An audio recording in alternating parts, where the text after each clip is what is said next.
दोस्तों, मैं Ritesh Kumar Upadhyay institute of computer education एक फ्री ऑनलाइन ट्रेनिंग प्रोग्राम का हिस्सा बनने के लिए मैं आपका हार्दिक स्वागत करता हूं। प्यारे साथियों, आज की अपनी इस वीडियो में हम लोग सीखेंगे कि माइक्रोसॉफ्ट एक्सेल में 3D मैप का उपयोग कैसे किया जाता है। लेकिन दोस्तों, उससे पहले मैं यह जानना चाहूंगा कि सपोज दैट आपके पास कोई एक ऐसा डेटा सीट मिलता है जिसके अंदर कुछ डेटा दिए हुए हैं। डेटा कुछ इस प्रकार का है, जैसे मान लीजिए कोई एक फर्म है और वह फर्म किसी एक प्रोडक्ट के अलग अलग मॉडल को अलग अलग एरिया में बेचती है। वह पूरा डेटा सीट आपको मिला हुआ है और जो आपका क्लाइंट है या जो उस प्रोडक्ट का मालिक है वो आपसे यह कहता है कि आप एक काम करो कि इसका 3D मैप के ऊपर प्रेजेंटेशन बनाकर आप मेरे को दे दो। फिर आप क्या करोगे? निश्चित रूप से यदि आपको पावर पॉइंट की जानकारी है फिर आप पावर पॉइंट की ओर सोचोगे कि चलो पावर पॉइंट पर हम चलते हैं और माइक्रोसॉफ्ट एक्सेल में जो डेटा दिया गया है उस डेटा को लेकर और पावर पॉइंट में एक बेहतरीन सा 3D प्रेजेंटेशन बना देते हैं। ऐसा करना संभव है, लेकिन क्या आप जानते हैं माइक्रोसॉफ्ट एक्सेल का जो 2016 या जो माइक्रोसॉफ्ट 365 है या उसके ऊपर के जो वर्जन आ रहे हैं उसमें 3D मैप का ऑप्शन दिया गया है। आप डायरेक्टली एक्सेल की सीट पर ही आप 3D मैप क्रिएट करके दे सकते हैं। अब जैसे हम एग्जांपल के लिए यह मान लेते हैं कि आप एक ऐसा कार्य करते हैं कि आपके पास एक टीम है और अलग अलग क्षेत्रों में आपकी टीम कार्य करती है। अब आपको एक मीटिंग लेनी है और उस मीटिंग में आपको प्रोत्साहित करना है कि जो आपके टीम मेंबर्स हैं उनको आप कुछ ऐसा प्रेजेंट करें कि किस एरिया से कितना अच्छा प्रोडक्शन हो रहा है, कितना अच्छा कार्य किस एरिया के लोग कर रहे हैं। तो यह कार्य भी 3D मैप के ऊपर करना आसान हो जाता है माइक्रोसॉफ्ट एक्सेल के अंदर। अब दोस्तों, यहाँ पर एक चीज और कहना चाहता हूँ। आप टीवी न्यूज देखते होंगे। टीवी न्यूज में जो एंकर होता है जब मौसम विभाग की जानकारी देता है तो उसमें क्या होता है कि एक 3D मैप के ऊपर मिनिमम टेम्परेचर क्या है किसी एरिया का, मैक्सिमम टेम्परेचर क्या है किसी एरिया का, यह बताया जाता है। तो यह जो सारे कार्य मैं बता रहा हूं, यह सारे कार्य इस तरह का प्रेजेंटेशन माइक्रोसॉफ्ट एक्सेल के अंदर करना बहुत आसान है। तो निश्चित रूप से अब आपके मन में यह हो रहा होगा कि यह कैसे किया जाता है। तो दोस्तों, आपके इस उत्सुकता को समाप्त करते हुए सीधे हम चलते हैं अपने टॉपिक की ओर। लेकिन दोस्तों, अपने इस वीडियो को शुरू करूं, इस जानकारी को शुरू करूं उससे पहले मैं आपसे कुछ कहना चाहता हूं। यदि आप इसी तरह की जानकारी से भविष्य में भी अपडेट रहना चाहते हैं तो इंस्टीट्यूट ऑफ कंप्यूटर एजुकेशन एक बहुत अच्छा प्लेटफॉर्म आपके लिए साबित हो सकता है। तो यदि आप चाहें इस तरह की जानकारी से अपडेट होना तो उसके लिए फिर आप हमारे इस channel institute of computer education को सब्सक्राइब कर सकते हैं। अब दोस्तों, आपके विशेष समय को नष्ट न करते हुए सीधे हम चलते हैं अपने टॉपिक की ओर। अब दोस्तों, हम आ गए हैं अपने माइक्रोसॉफ्ट एक्सेल की इस सीट पर और इस सीट पर कुछ डेटा मैंने एंट्री करके पहले से रखा हुआ है ताकि आपका समय नष्ट न हो। अब ये डेटा मैंने क्या बनाया हुआ है इसको मैं आपसे डिस्कस करना चाहता हूँ। मैं यह मान के चलता हूँ कि यह कोई मोबाइल की कंपनी है और वह भारत के अलग अलग क्षेत्रों में मोबाइल की सेलिंग करती है। इसके 3 प्रोडक्ट हैं। प्रोडक्ट ए, प्रोडक्ट को आप इस तरह से समझ सकते हैं कि ये मोबाइल के 3 तरह की मॉडल हैं। मॉडल ए, मॉडल बी और मॉडल सी। इनकी प्राइसेस बगल में लिखी हुई है। मॉडल ए 11,900 रुपए का है, मॉडल बी 5,999 रुपए का और मॉडल सी है 9,950 रुपए का। अब यह जो कंपनी है, यह कंपनी सपोज दैट कि 1 महीने का डेटा यह इकट्ठा करके रखी हुई है और इसको यह 3D मैप के ऊपर प्रेजेंट करना चाहती है। अब यहाँ पर क्या है कि चेन्नई में मॉडल ए जो सेल होता है वह 51 पीस सेल होता है जिसकी कीमत इतनी है। ठीक इसी प्रकार से यदि आप अलग अलग शहरों में देखें तो मॉडल ए, मॉडल बी और मॉडल सी की कितनी बिक्री हुई है और उसकी बिक्री से कितना बेनिफिट कंपनी को हुआ है, यह जानकारी यहाँ पर फीड है। अब हमको इसका प्रेजेंटेशन करना है 3D मैप के ऊपर। तो इसके लिए हमको क्या करना होगा? सबसे पहले हमको इंसर्ट ऑप्शन में जाना है और इंसर्ट ऑप्शन में 3D मैप का यह जो ऑप्शन है टावर के अंदर, इस ऑप्शन का प्रयोग किया जाएगा। लेकिन दोस्तों, सबसे पहले 3D मैप का उपयोग करने के लिए आपका जो कंप्यूटर है उस कंप्यूटर में इंटरनेट ऑन होना चाहिए, क्योंकि यह जो 3D मैप है यह इंटरनेट के ऊपर ही कार्य करेगा। एक बार जब आप इस प्रेजेंटेशन को कंप्लीट कर लेते हैं, इसको वीडियो में कन्वर्ट भी किया जा सकता है। उसके बाद जब यह वीडियो में कन्वर्ट हो जाता है फिर विदाउट इंटरनेट भी आप इसका प्रेजेंटेशन कर सकते हैं। फिलहाल हम चलते हैं, हम समझते हैं कि इसका उपयोग कैसे किया जाए। तो दोस्तों, इसके लिए क्या करना होगा? सबसे पहले हमको इसको टेबल के रूप में कन्वर्ट करना होगा। तो हम क्या करते हैं, सबसे पहले इस पूरी एरिया को सेलेक्ट कर लेते हैं, जिसमें डेटा एंट्री की गई है और इसको हम थोड़ा सा नीचे सेलेक्ट कर लेते हैं ताकि हम इसको भविष्य में कुछ और डेटा एंट्री कर सकें और इसकी उपयोगिता क्या है जब हम प्रेजेंटेशन बनाएंगे तो हम आप इसको बताएंगे। इसके लिए हम यहाँ टेबल ऑप्शन पर सेलेक्ट करते हैं। यह रेंज आ गया। अब टेबल ऑप्शन कैसे सेलेक्ट किया जाता है इसके लिए पहले से वीडियो हमारे चैनल पर पड़ी हुई है, यदि आप चाहें तो वहां से जाकर जानकारी ले सकते हैं।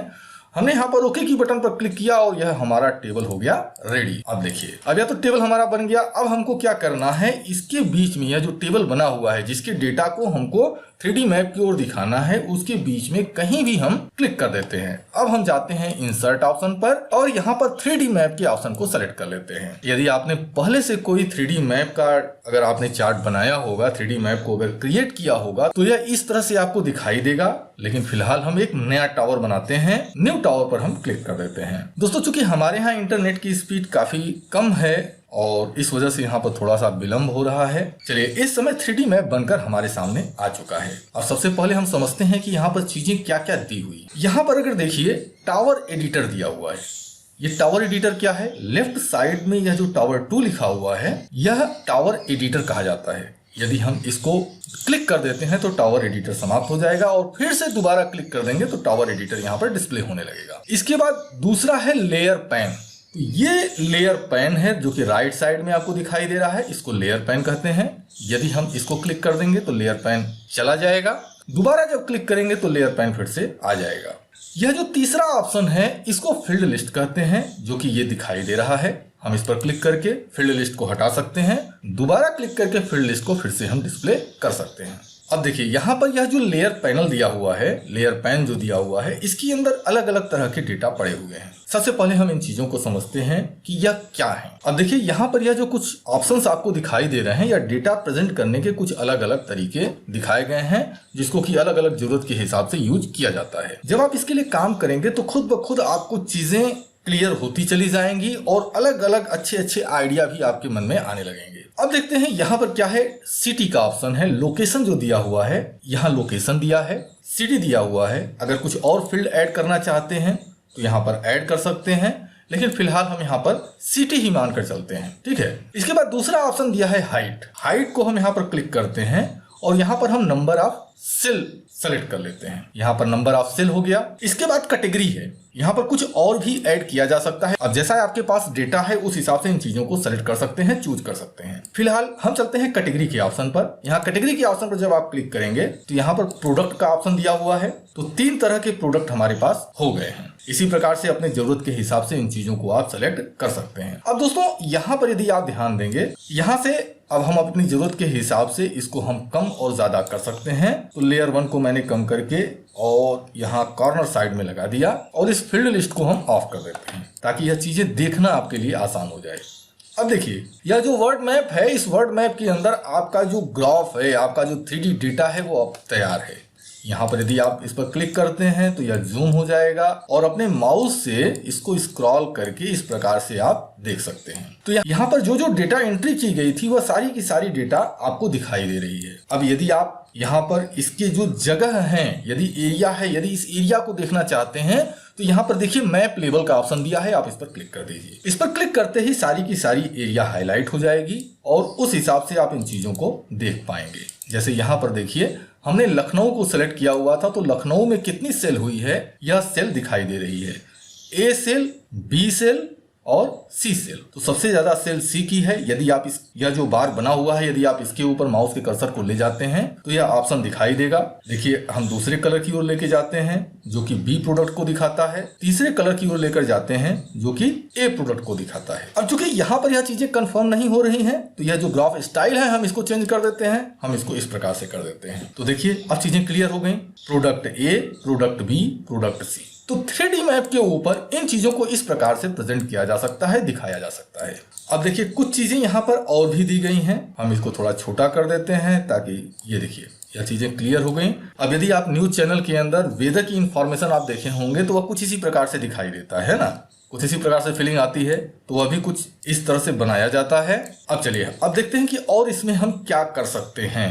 यहाँ पर देखिए फिल्टर का ऑप्शन दिया हुआ है। फिल्टर के ऑप्शन पर जैसे ही आप क्लिक करते हैं, अब फिल्टर के ऑप्शन को सिलेक्ट करने के बाद यहाँ देखिए कुछ ऑप्शन आ गए। एक ऑप्शन दे दिया जिसमें कि आप रेंज को सेलेक्ट करके आप उसको देख सकते हैं। जैसे मान के चलिए हम ये चाहते हैं कि हमारी जो रेंज है 1599 हमने कर दिया। यहाँ पर अगर आप बिटवीन 0 to 348 दिया हुआ है, तो जहां पर 0 से लेकर 348 प्रोडक्ट सेल हुए हैं वो देखिए वो एरिया हाईलाइट हो गई। यदि इसी को हम थोड़ा सा और इधर ऐसे हम अगर सेलेक्ट कर लेते हैं तो देखिए मुंबई में जो प्रोडक्ट हमारे सेल हुए हैं वो 1432 से 1599 के बीच में सेल हुए हैं। इसी प्रकार से यदि हम इसको यहाँ से और यहाँ ऐसे सेलेक्ट कर लेते हैं तो प्रोडक्ट बी को यहाँ पर दिखाया जा रहा है कि यह प्रोडक्ट किस किस एरिया में सेल किए गए हैं। तो दोस्तों मैं उम्मीद करता हूं कि यह जो जानकारी है यह जानकारी यहाँ तक आपको समझ में आई होगी। इसके बाद देखिए यहाँ पर कुछ ऑप्शन और दिए हुए हैं।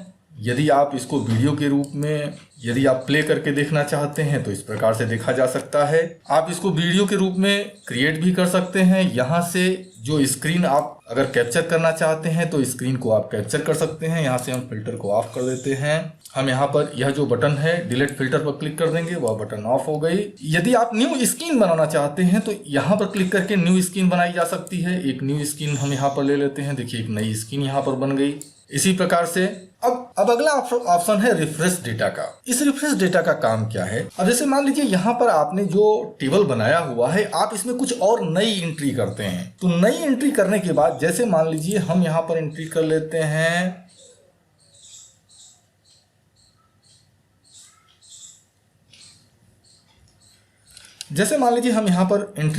हैं मिर्जापुर।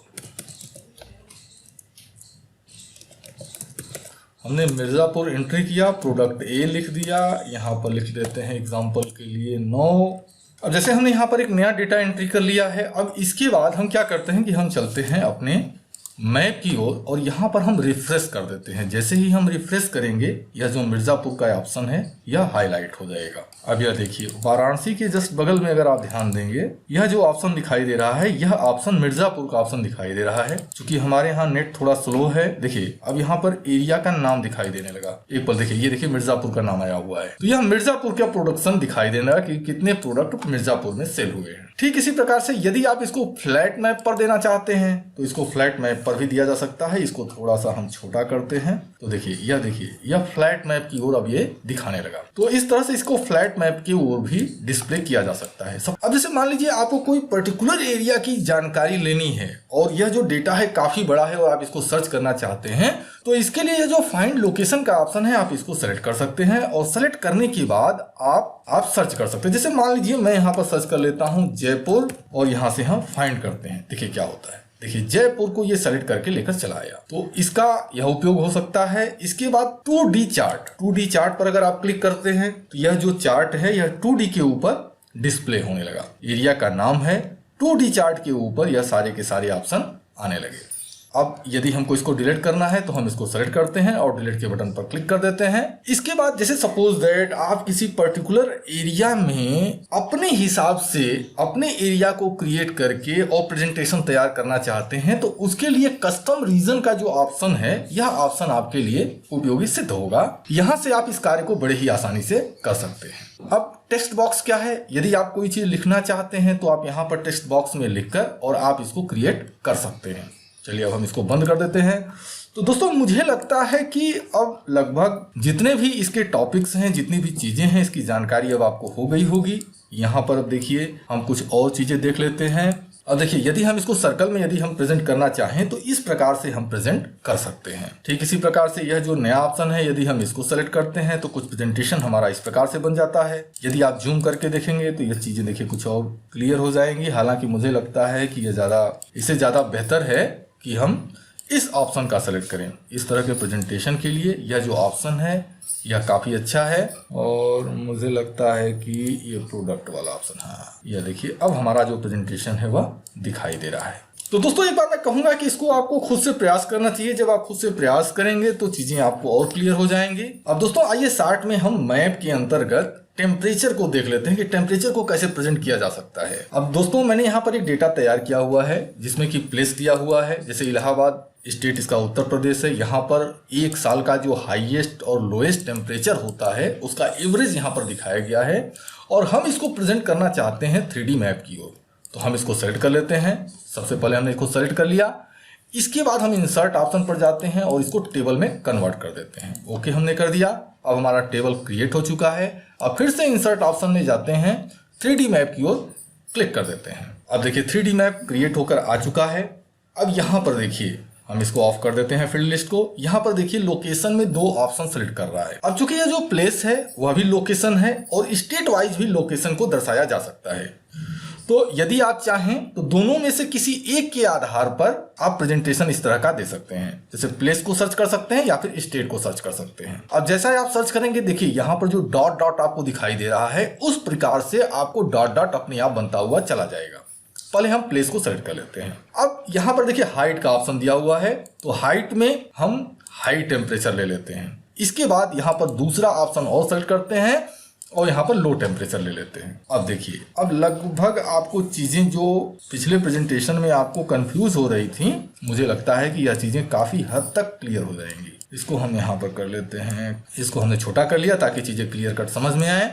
इसके बाद हम इस दूसरे चार्ट को सेलेक्ट कर लिए। यह देखिए बड़ा करके देखिए हमने एरिया सेलेक्ट कर लिया। अब देखिए किस एरिया का टेम्परेचर कितना है, हाईएस्ट कितना है, लोएस्ट कितना है, यह आपको बड़े आराम से मैप के अंदर दिखाई देगा और इसका प्रेजेंटेशन आप बड़े आराम से कर सकते हैं। यहाँ पर देखिए यह प्रेजेंटेशन आपको दिखाई दे रहा है। तो दोस्तों इस तरह से बहुत सारी क्रिएटिविटी है। यदि आप इसको करना शुरू करेंगे तो अपने आप जब आप काम करना शुरू करेंगे तो अपने आप आपके माइंड में बहुत सारे ऐसे आइडिया आने लगेंगे जिसके जरिए कि आप इस कार्य को और भी क्रिएटिविटी तरीके से कर सकते हैं और भी अच्छे ढंग से कर सकते हैं और इसका और अच्छा प्रेजेंटेशन आप दिला सकते हैं।